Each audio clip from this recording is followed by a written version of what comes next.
जय हिंद students, welcome back again. This is Divyanshu Pandey. Bharat विरोधी गतिविधियों को करने के लिए बहुत सारे टेरर मॉड्यूल्स भारत में ऑपरेट कर रहे हैं, जिनको ऑक्सीजन दिया जा रहा है सीमा पार से। और ये केस है गजवा हिंद से संबंधित, जिस पर हमारी नेशनल इन्वेस्टिगेशन एजेंसी यानी कि एनआईए के द्वारा रेड आपके भारत के अलग अलग इलाकों में की जा रही है। तो पूरा मामला क्या है उसको हम आज के सेशन में जानेंगे। शुरुआत करते हैं आज के इस क्लास की। हम जानते हैं कि आतंक विरोधी गतिविधियों पर नजर रखने के लिए, उन पर काबू करने के लिए भारत की इन्वेस्टिगेशन एजेंसी एनआईए है। और अब एनआईए ने जो है बिहार में पुलिस के द्वारा जो केस दर्ज किया गया था गजवाए हिंद के टेरर मॉड्यूल पर, अब उस पर जो है एक बड़ी पकड़ इन्होंने बना ली है, क्योंकि इन्होंने पाकिस्तान द्वारा समर्थित गजवा हिंद का जो टेरर मॉड्यूल है जिसको भारत में आपका चलाया जा रहा है, इस पर इन्होंने बड़ी कामयाबी पाई है। इनके द्वारा भारत के अलग अलग ठिकानों पर, जैसे कि मध्य प्रदेश, गिर सोमनाथ गुजरात, आजमगढ़ उत्तर प्रदेश, कोझिकोड केरल में जो है काफी आपके रेड्स को किया गया है और वहां से इन्होंने काफी इंपॉर्टेंट सबूत को आपका पाया है। हम जानते हैं कि पाकिस्तान के द्वारा गजवा हिंद की एक्टिविटी प्रमोट की जाती है, जिससे कि भारत को वो फिर से, जैसे मुगलिया काल में मुगलों के द्वारा भारत को आपका एक प्रकार से मुगल की सल्तनत बनाई गई थी, उसी प्रकार से फिर से भारत पर पाकिस्तान का राज काबिज हो सके। तो इसलिए वो एक्टिविटी आपका किया करते हैं।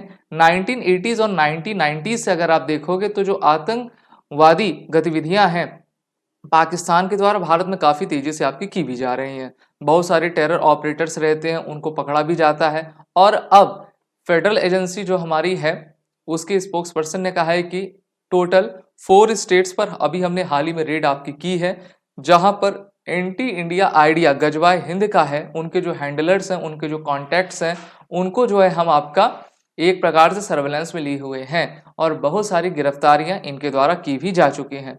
सबसे पहले होता क्या है, 14 जुलाई 2022 का मामला, जब बिहार पुलिस के द्वारा एक केस रजिस्टर किया जाता है और इस केस में जो है मगरूब अहमद दानिश, जिसको ताहिर के नाम से जानते हैं, इसने एक व्हाट्सएप ग्रुप बनाया था और उस व्हाट्सएप ग्रुप का नाम इसने दिया था गजवाए हिंद, जो जिसको पाकिस्तानी नेशनल के द्वारा आपका बनाया गया था, जिसका नाम जैन के नाम से आइडेंटिफाई किया गया है।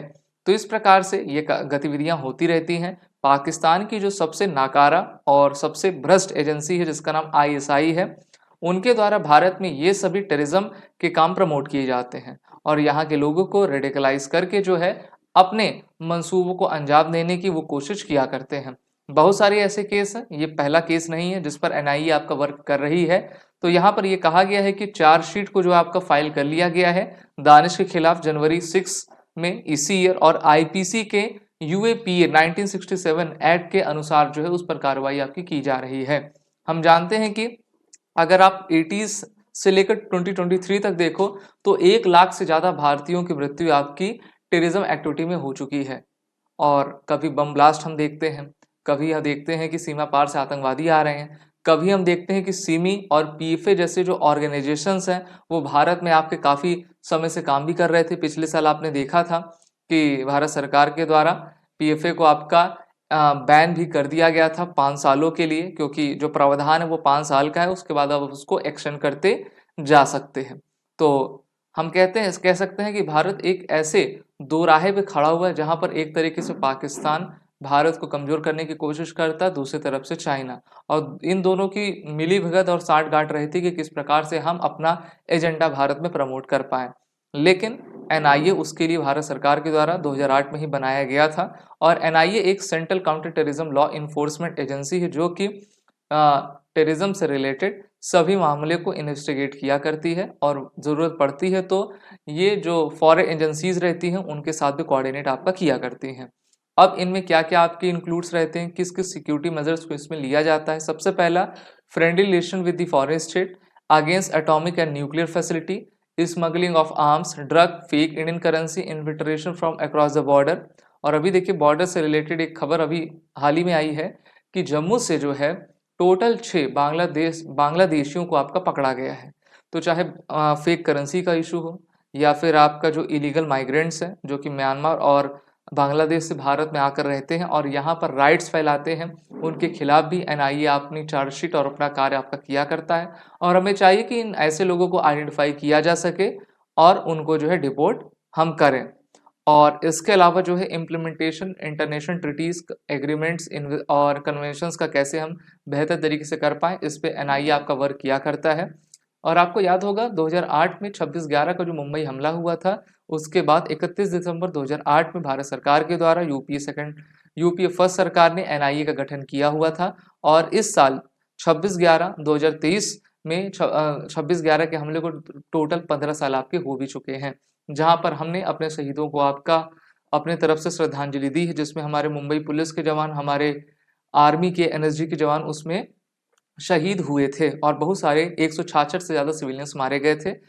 एनआईए का हेडक्वार्टर नई दिल्ली में है और ये जितने भी टेरर ऑपरेट मॉड्यूल रहते हैं उस केस पर अपनी कार्रवाई किया करती है। तो एक बड़ी कामयाबी इनके हाथ लगी है कि सबसे पहले इन्होंने उस व्हाट्सएप ग्रुप को आपका देखा है, उसको जो है कैप्चर कर लिया है, जिससे कि ये एंटी इंडिया आइडिया की जो मूवमेंट है उसको फैलाया जा रहा था। अलग अलग ठिकानों पर रेड डाली जा रही है, जिससे कि हम उन लोगों को आइडेंटिफाई करके गिरफ्तार कर सकें और ये मामला कितना बड़ा हो सकता है इस पर जो अपनी कार्रवाई कर सकें।